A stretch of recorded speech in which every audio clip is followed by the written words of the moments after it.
This video is all about story structure, and by the end we'll understand what a basic story structure looks like, and we'll know how to use it as a tool to guide our story and keep it on track to hit every major emotional and storytelling mark, as well as create a rough outline for any story in 8 simple steps. I'll demonstrate how to do both using 2 different stories I've made up for this video. But first, this is what a basic story structure looks like. Now let's build it line by line. The horizontal line is our story timeline. It shows us where our story begins and where it ends. The vertical line that goes straight up is an emotional scale. Think about a thermometer, but instead of measuring temperature, it measures intensity, how the reader is supposed to feel based on how exciting, interesting, or even distressing or devastating the story becomes at key moments in the timeline and as we get deeper and deeper into our story. Before page 1, there is 0 emotional intensity because we don't yet know anything about the story.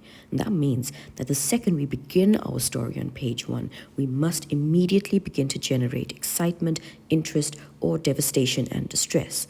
We do this with a hook. The purpose of a hook is to create an instant connection between the story and its reader, to intrigue and pique the reader's interest or spark that initial excitement from the very first line, paragraph, or page. But it could happen anywhere in the first chapter. The sooner, the better. The hook gives the reader a juicy little tidbit or preview about what's going to happen at some future point in the story, but it doesn't give us any information about how it's going to happen. So if what happens is interesting enough, readers will stick around for a little while to figure out the how and watch it unfold. The hook could either be about a character specifically or about the story or plot itself. Let's look at 2 separate story examples that illustrate the difference between a character-focused hook and a story-focused hook. A hook that's character-focused could be, when I woke up this morning, I didn't realize it was going to be my last day on Earth. Now, if this was the opening to a murder mystery, it means our character could either die today or she thinks she might. She could even beat death and solve her own murder. If it's apocalyptic or post-apocalyptic, it could mean that she's leaving Earth to go to another planet or the moon or orbit in space. So we're given a hint or glimpse or preview about what might happen, but not how it's going to happen. If the hook is story-focused, it could begin without the main character knowing anything. For instance, Fred returned from his 1-month holiday in France to 3 unmarked tombstones in his back garden. Not just that, in front of each stone, the grass had been replaced by precisely edged black soil mounds. The center mound was considerably longer, as though someone tall was buried beneath all that dirt. In fact, the entire scene was so neat, Fred wouldn't have been wrong for thinking that professional grave diggers from the nearby cemetery may have been involved, and that this was all just an elaborate prank. Nevertheless, Fred didn't take a chance. It was 11 p.m. when he arrived home, 11:05 p.m. when he switched on the outdoor lights and saw the stones, and 11:07 p.m. when his call to the local police station was logged. The hook doesn't have anything to do with Fred yet, only that the supposed graves were in his backyard. What we do know is that the story began without him, or else there wouldn't be 3 graves in his backyard. At this point, who even knows if Fred is a main character or if he's ever mentioned again? Maybe he's one of 3 main characters. Either way, here we get straight into the story. Again, we know what happened with the tombstones in Fred's backyard, but we don't know how they got there.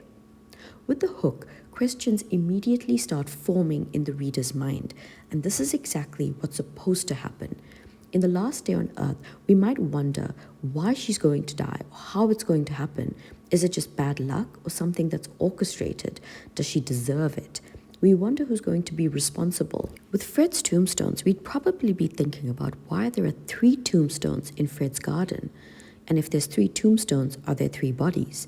Is there a killer on the loose? Does the killer know Fred personally, or is he just a random target? Are they watching him closely, and is that how they knew he'd be away so they'd have enough time and privacy to do what they needed to do? So the more exciting and ambiguous, the more questions arise, and the more compelled readers feel to keep reading so they can figure out what's going on.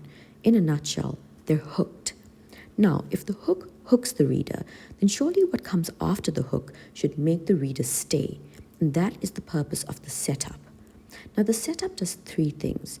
It provides a little bit of context and color for the hook we've just come from. It's an introduction to our main characters and the story premise, which is what our story is going to be about. And it builds to the inciting incident, which is the main event that gets the story started. This is why the setup is far more complex than it just being a boring formality of introductions. Let's take another look at the questions and assumptions that we immediately thought about when we read both hooks. In the setup, we'll immediately answer one or two of these questions and reveal critical and relevant information to satisfy the reader, all the while achieving our own writing objectives, where we'll cleverly weave in our character introductions in their everyday settings and our story premise, which again is what our story is going to be about, as we answer a few of these questions and give away some juicy information that our readers will devour.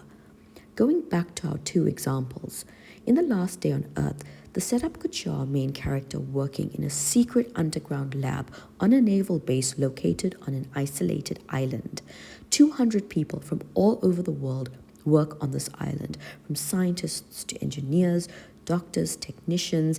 Then you've got the kitchen staff, the cleaners, those responsible for the upkeep of the island. You've also got military, because this is a top secret research facility, and that's because the island has magical properties that scientists are trying to harness to find cures to all kinds of diseases. So in the setup, we're immediately getting into where she is and who she is in terms of what she does for work. Maybe she knows something that would be dangerous if it got out. The most important thing to know is that the setup should give the reader crumbs, not lay down an entire foundation of backstory and character credentials. So from the moment we let our readers see what she does for work, the ideas they have around why it might be her last day on Earth begin to make sense. In the setup, we answer some questions while setting up more elaborate questions that will take time to answer.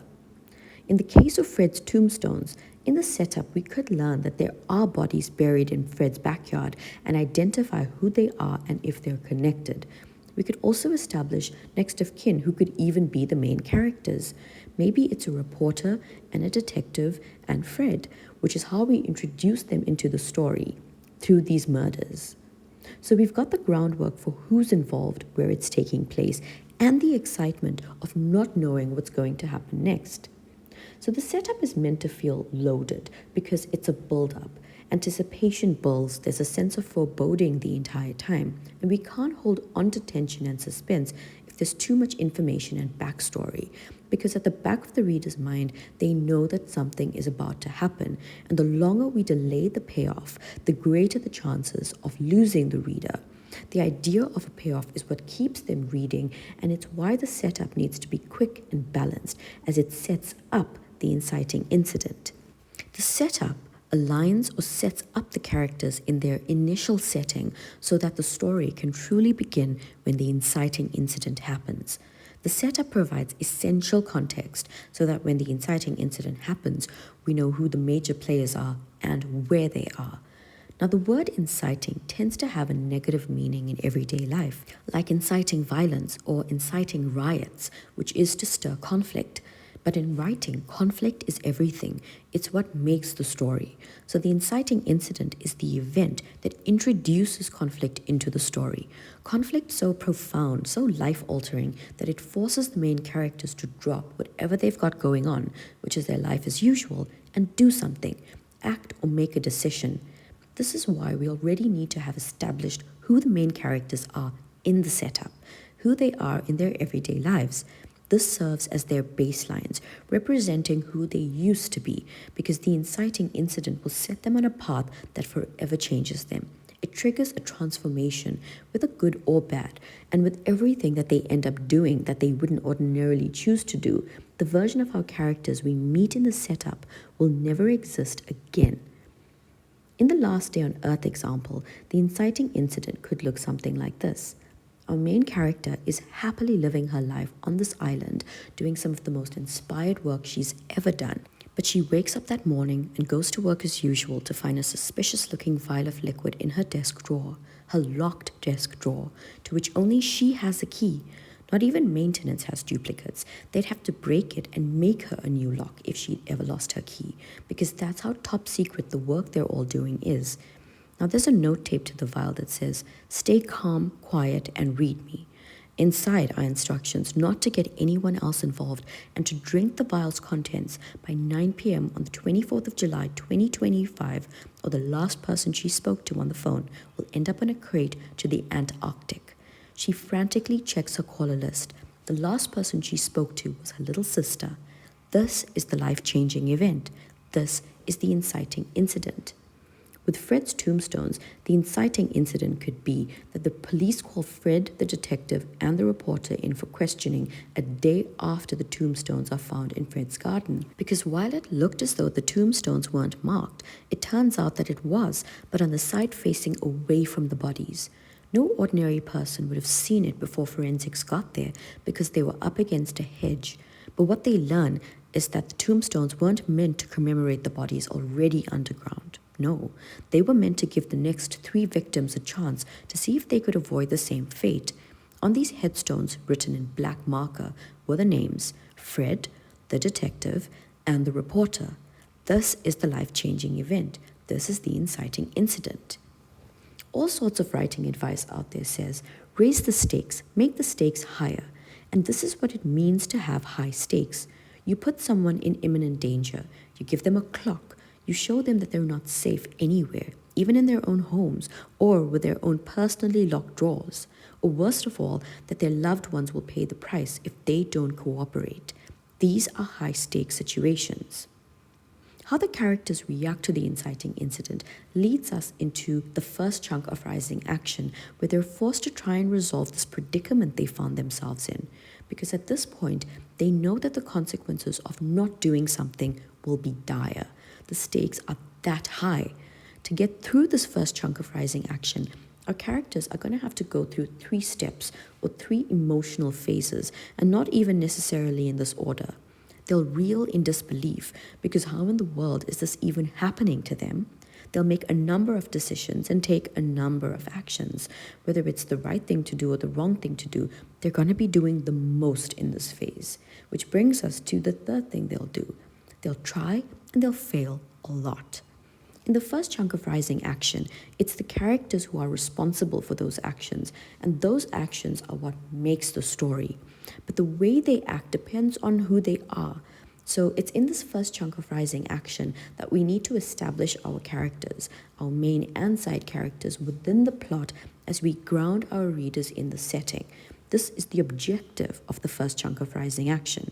So it's no surprise that we learn a lot about who the characters already are in this phase, how they've been living their lives, what's important to them, their ways of thinking, their levels of naivety, the ordinary parts of them. This shows up in a big way right when the inciting incident happens, and it's why they've got to take a moment to reel in disbelief before they can be useful in any way, because what they must do to make it through what they're facing requires that they leave their old selves behind, but none of this happens instantly. They're going to need a moment. So let's see what this looks like in our 2 stories.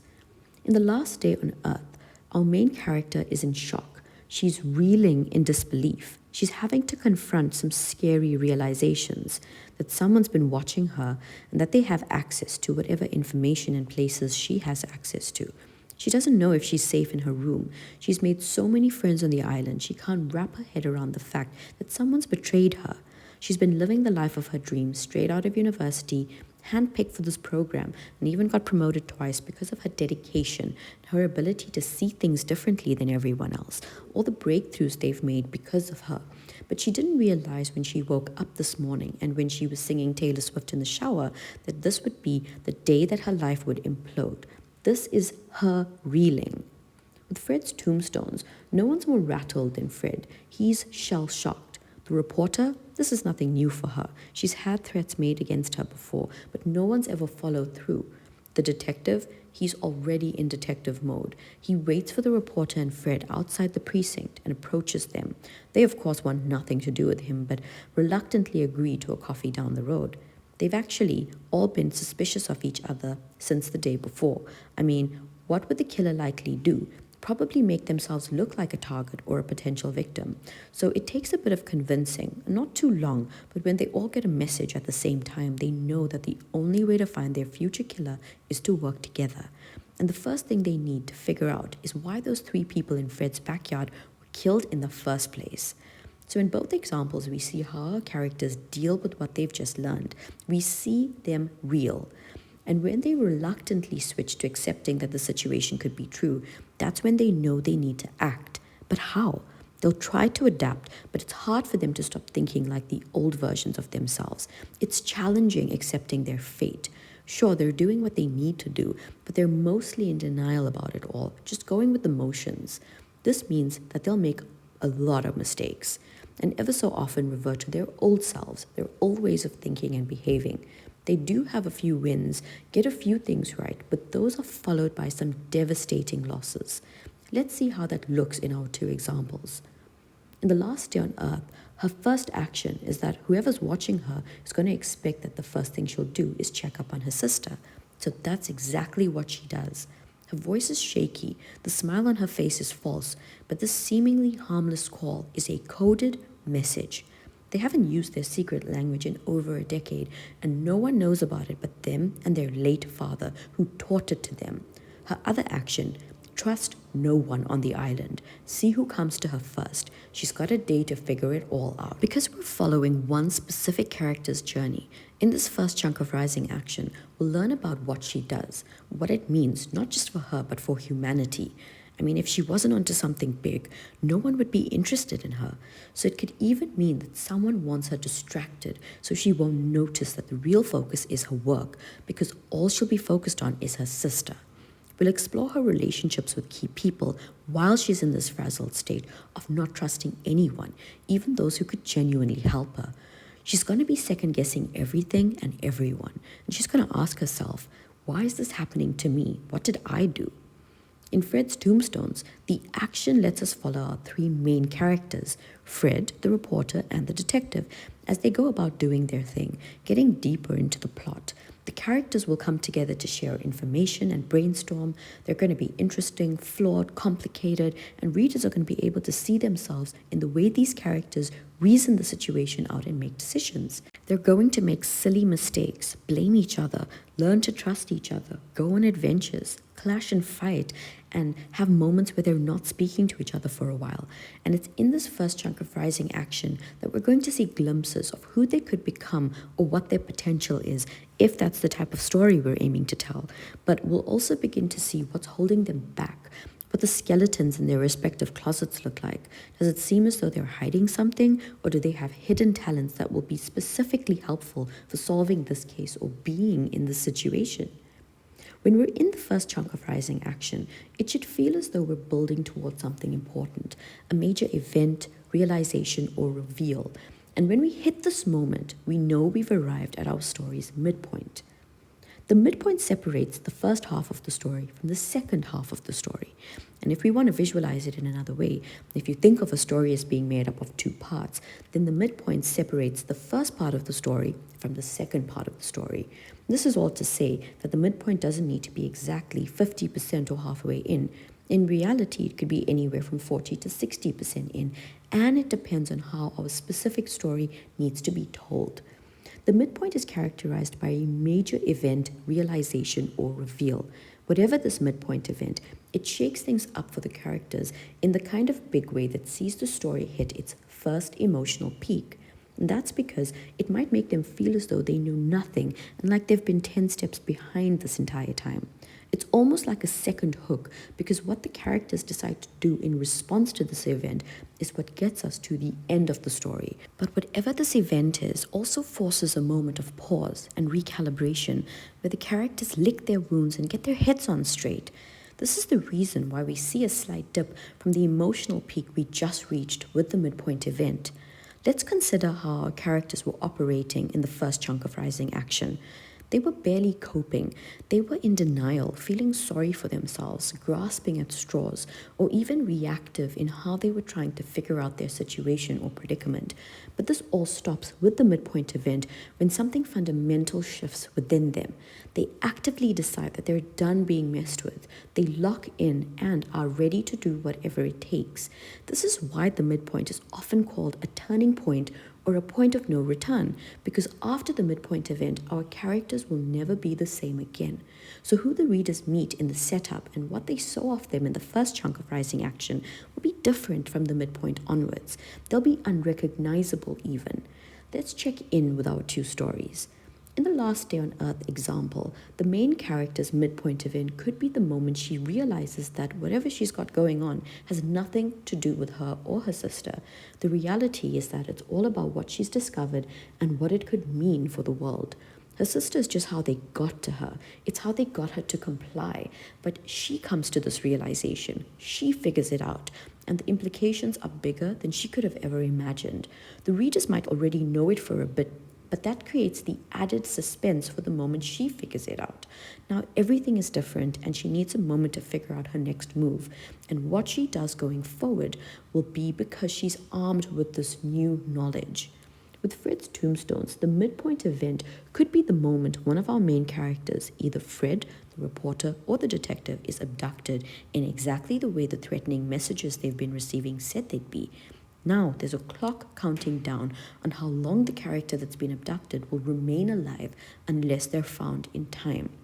The midpoint recalibration is where the remaining duo, and of course the one who's been kidnapped, now realize that everything they feared is truly real and that one of them could die.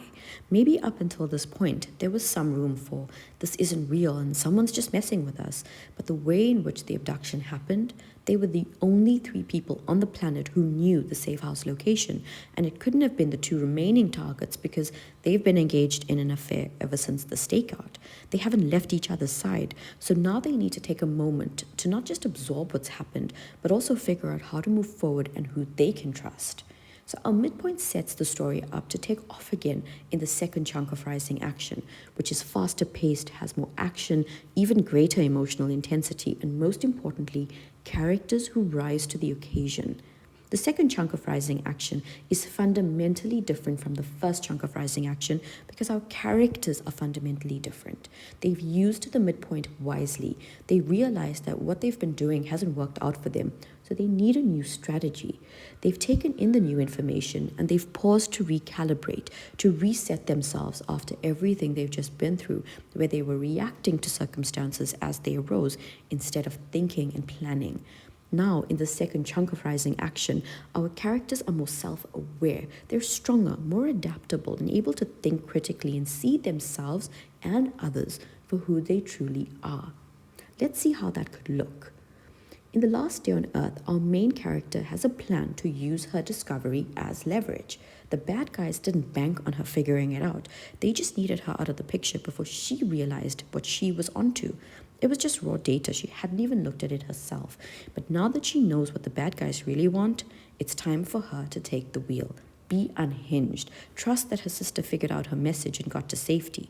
She has to trust herself and others. And that is what the second chunk of rising action is all about. She's got to figure out who she can trust because she needs help. She also builds some fail-safes into these relationships. So if something does happen, she'll know exactly who betrayed her. And someone does. When you ask, at the end of the second chunk of rising action as we head into the story's climax. In Fred's tombstones, the abduction is the last straw. The 2 remaining targets band together to find their new friend and the killer. They start with the messages. They see if there's anything they missed the first time around, and they go back to where their friend was abducted and try and work backwards. But the police have warrants out for their arrest, thinking that they could somehow be involved. So they dodge the local department sheriffs, convinced that someone in there doesn't want the truth getting out. If the station chief had it his way, all 3 of them would have been at the safe house at the time of the abduction. So they decide to pay him a visit, something they should have done a long time ago. But when they arrive, they find him dead in his study. So 1 to 2 plot twists later, and they believe they know who the killer might be. It's time to confront them and save their friend as we head into the climax. In both examples, we see that the second chunk of rising action brings us to our story's absolute peak, its emotional peak, the story's climax. The climax is the emotional peak of our story. It's where emotional intensity reaches an absolute high and where all truths are laid bare. The masks are off and we get to see everyone for who they truly are. Characters grapple or may be shocked by certain reveals and with what's happened, but they're in a position now to face it and accept the truth. The subplots converge to the main storyline and all end. So the climax is the technical end of the story. So if all the reader wanted to know was who the killer was, or if Fred or the reporter or the detective survived, or if the main character in The Last Day on Earth managed to unveil the island's conspiracy and live to tell the tale, they'd be happy at this point. But it isn't where the story actually ends. And if we check in with both our stories, we can see that all is revealed. The main character knew the failsafe she built into her plan to trust those closest to her meant they'd either help her uncover the truth or steer her away from it. It shouldn't be immediately obvious to the reader, but the main character has known who it was for a bit towards the end of the second chunk of Rising action. She even tries to get closer to them and pretends to be vulnerable until she knows for certain. Then, when her ducks are lined up, she exposes it all, gets it on tape, and live broadcasts the confession to the entire island community. Something completely different for her shy and reserved character, but she's a new person at this point and she doesn't even care. Something else she discovered? The original resettlement project that moved the island's entire indigenous population, an island the research company claimed was uninhabited when they found it. With Fred's tombstones, the remaining duo devise a plan to confront the suspected killer. But the timing's off and things go seriously wrong because they still don't know where their friend is. And in the nick of time, the officers who Fred, the reporter, and the detective thought were against them come in and help them save the day.